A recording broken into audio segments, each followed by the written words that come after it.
Hi guys, कसं आहात तुम्ही? बरात काय तुम्ही परत असाल तर साई कलेक्शनमधून 2 ड्रेस घेतले. एक फ्रॉक घेतले आणि एक कोटचा ड्रेस घेतला. तर चाललो आता आम्ही मामाच्या गावाला.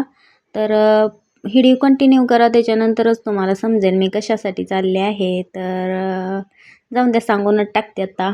तर मी आले आहे बड्डेला, मामाच्या मुलाच्या बड्डेला आलेले आहे. तर बघा, अशा प्रकारे घर आहे मामाचं. तर बघा, बायका म्हणजे बायाना इतके आलेले आहेत, जागासुद्धा नाही चालायला, इतका मोठा बड्डे झालेला आहे. तर तुम्हाला बाहेरून मी दाखवतेच. एक लय माणसं आलेले आहेत बड्डेला.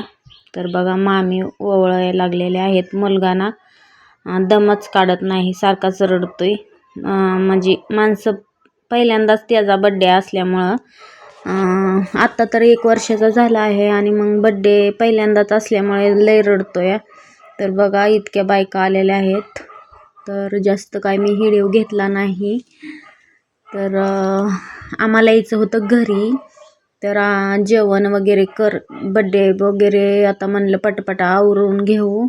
तर ओवळूनही मी नाही घेतला आणखी. तर बघा, चाललीच मी ओवळायला लागली मी.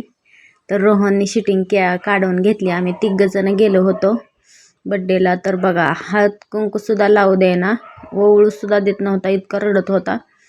तर जाऊन द्या, झाला चांगला बड्डे. बघा, बायका वगैरे माणसं लय आलेले आहेत बड्डेला, पहिलाच बड्डे आहे. तर ओवळूनही घेतलं आणि मग काय केक ही तक केक घेऊनच उभी आहे ती दीदी. तर केक वगैरे कापायचाच होता आता, तर केक कापूनही घेतला. तर ही आहे बारकी मामी माझी.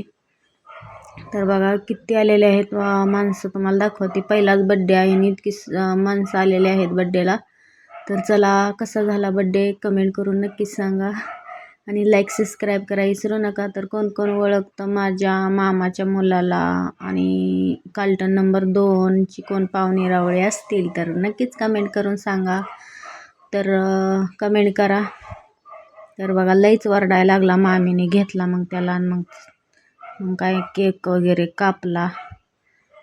त्याच्या मम्मीने कापला केक त्याचा हात धरून. मग काय झाला बड्डे. चला मग, आता अंधारची काय शूट करणार नाही मी, डायरेक्ट घरी जाणार आहे आम्ही. तर चला, बाय.